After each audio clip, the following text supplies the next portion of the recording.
For over a decade, us at Headlight Revolution have been buying every single aftermarket headlight housing that we can get our hands on and installing it in vehicles to try to find what's truly best for every single vehicle. Car, truck, SUV, a Jeep, whatever you can think of, we want to replace those with the best headlights. Once we do, and we find out what's truly best, we put it on our website, headlightrevolution.com. So when you go there, you're going to find brands like Dow Dynamics, Alpharex, GTR Lighting, Morimoto. If it's a good product, we'll put it on our website. But what makes a good product? In this video, I just want to dive in a very high-level look as to what I think makes a very good headlight. This is my opinion. Whatever looks the best is the best. I'm just kidding, not really. It needs to look really good on your vehicle. And if you don't love the way it looks, then no, it's not a good headlight housing. Honestly, that's why I would upgrade one headlight to another. The output isn't as important to me personally. It is how does it function, the features, and ultimately what does it look like when it's off. This is generally what you're replacing, which is this one right here. Looks like a stock Tacoma housing. You got reflectors here, which are like mirrors. You got a projector here, but then they put a halogen bulb in it from the factory, which burns out and it looks yellow or orangish. And the front end of your vehicle looks like it's from 2006. That's not what we want. That's not what I want to install on my vehicle. If I'm going to spend almost $2,000 upgrading my headlights, I want something that looks good, that I'm proud of, and I can show off to my friends. This we just did in our last shootout, I would not recommend because in my personal humble opinion, this wacky orange does not look good. There's 4 random projectors here that do not perform good, and then the reflectors are down here. This is ugly. That is not what I want. Let's use the Tacoma as far as the example goes here, but this is pretty similar across the board. You buy all these different brands, you get them installed in your vehicle, you run through all of the functions. These are the most important features and functions to me. 1, does it have an improved light source? Does it improve that halogen bulb in some way? Does it use an LED projector, or are you able to put HIDs in it? 2, it has a better looking turn signal. What really separates the men from the boys when it comes to the best headlight housing is, does it have a sequential option where it does this scrolling effect? That is a standard in today's day, and if you don't have that, your headlight just kind of sucks. On the topic of how it looks, not how it performs, the startup feature is really important to me. Does it do anything for performance? No, absolutely not, but it looks really cool. So if your headlight housing has a startup feature, that's definitely a plus. Alpharex has some wild headlights that we've tested on a few vehicles, and their startup feature is wild. I love the startup feature, but sometimes some of these brands can overdo it, especially if you get one from Amazon. It has a completely cheesy startup feature, so avoid that if you can. You know what really grinds my gears though about the turn signal on aftermarket housings is putting an incandescent turn signal inside of an aftermarket housing. If you have to replace your bulb, say your turn signal, or a T10 bulb as your side marker and it's not completely LED, I don't want it. I would not recommend that to my friends, my family. Why are you spending all that extra money on an aftermarket headlight housing if you're still gonna have to replace those bulbs? Just keep your stock headlights at that point. If you're really trying to flex, the turn signal being sequential and a startup feature is good, but some companies like Morimoto Lighting does go all out. This is arguably the best headlight housing in the world. I'm gonna say that. I'm gonna put my life on the line there and say this specifically to the Ford F-150 is the best headlight housing in the world. And I actually truly believe that because this is an XP Evo, which has a whole bunch of other features in there, as well as these off-road pod lights. They're one-banger pod lights. They're not off-road in this case. They're an NCS version, which is their entry-level version, and they slouch them in their headlight.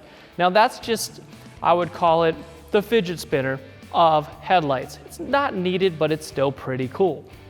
Other features that you don't necessarily need in a headlight, but it's still cool, would be like an integrated heater. Let's say you're driving around Minnesota and the snow is fogging up your front headlight or it's icing over. If that was the case and you were rolling around with aftermarket LED housings that don't get as hot as, say, a halogen bulb that your headlights originally came with, you might have ice buildup, might have snow buildup, and that heater really does come into play. There's an integrated heater that some of these headlights offer, like this one here from Morimoto, that actually melts the snow on the face of the headlight housing. Is it needed? Is it a must? No, but it's still cool. It's a great feature. Now I want to dive in a little bit on light output because that is very important. However, to me, it's not the most important thing. It's really important to have a good light output. And a lot of these different headlight companies use an LED projector. Sometimes they'll have 13 LED projectors in their low beam, sometimes they'll have one, sometimes they'll have 3 bi-LED projectors, sometimes they'll only have 1 dedicated high beam projector. So just want to put it out there, more projectors does not mean more light output. It does not mean you're going to get more lumens of light and project it down the road. That's not the case.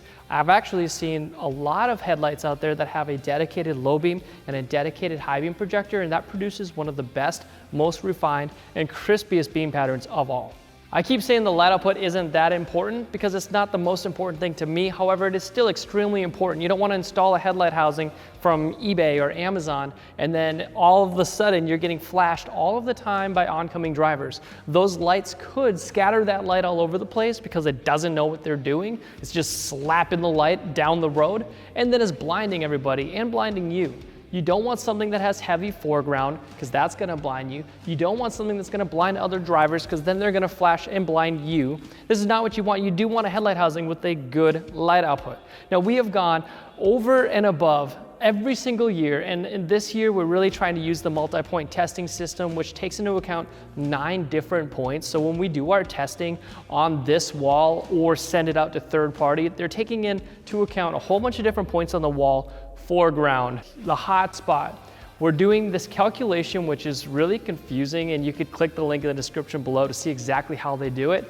The math is insane. It's above my head. All I do know is that if you get a high number between usually 1 and 10, that means it's a good performing headlight. So we've done a lot of specific tests for, say, the Tacoma or the 4Runner. We've done it for a bunch of them, and we're going to continually do this as more headlights come out. Ultimately, what you're looking for is a headlight housing that's not going to scatter the light. It's not going to be too bright right in front of you. It's going to be wide enough or wider than your stock halogen lights so that way you're safer and you can see further into the ditches, and it's not going to put the light in the wrong spot.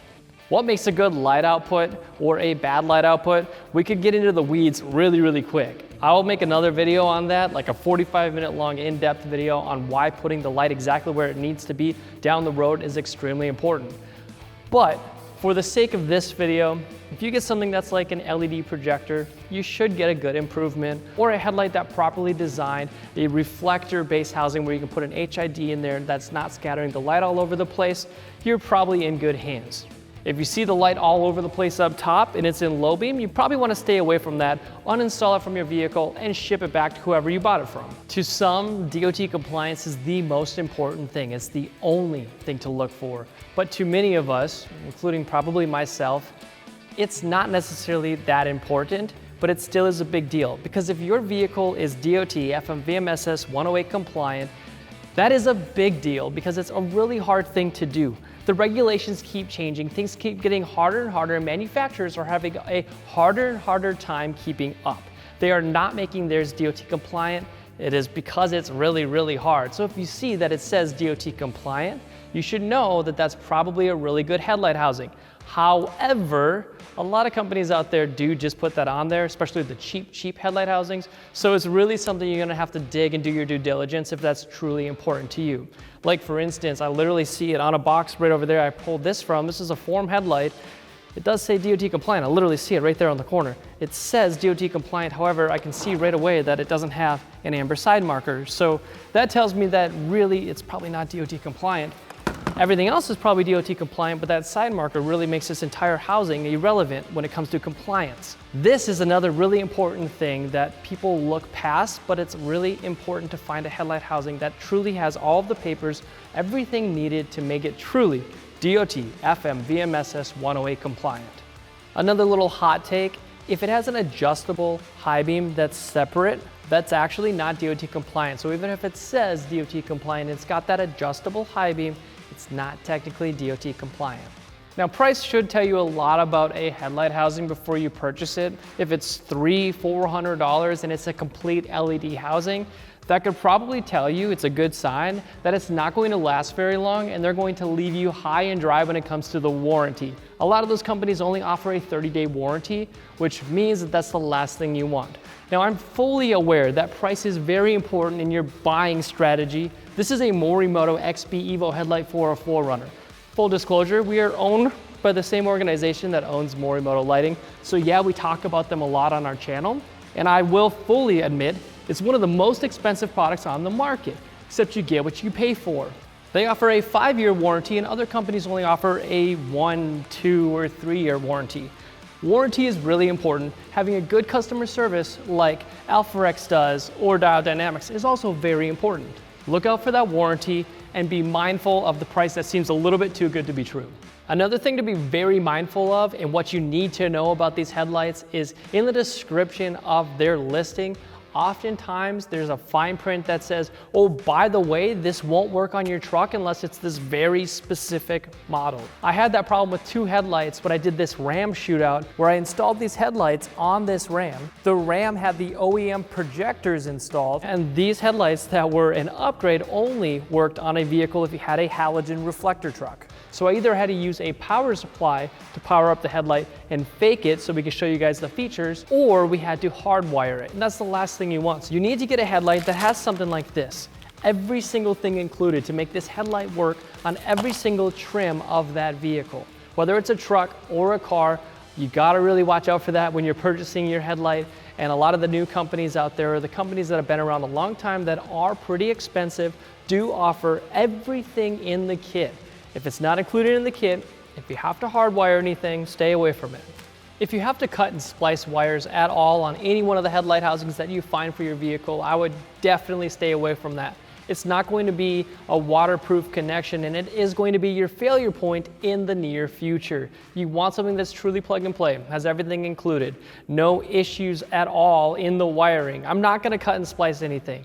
Just because you are replacing the entire headlight housing, and it does mean you need to pull the front bumper off now and again, doesn't mean I also want to go get a soldering iron and do all of that. It's the last thing you want. So after all of that, hopefully this helps you guys in the buying process when buying a headlight housing for your vehicle. There's a lot of things to consider, and I could go all day on this, but hopefully this is a good start. Go to headlightrevolution.com. You can check out everything else on our YouTube as far as individual shootouts, where we go in depth on all of the features and functions, so that way you don't have to make the judgment call as to which one's best for your vehicle.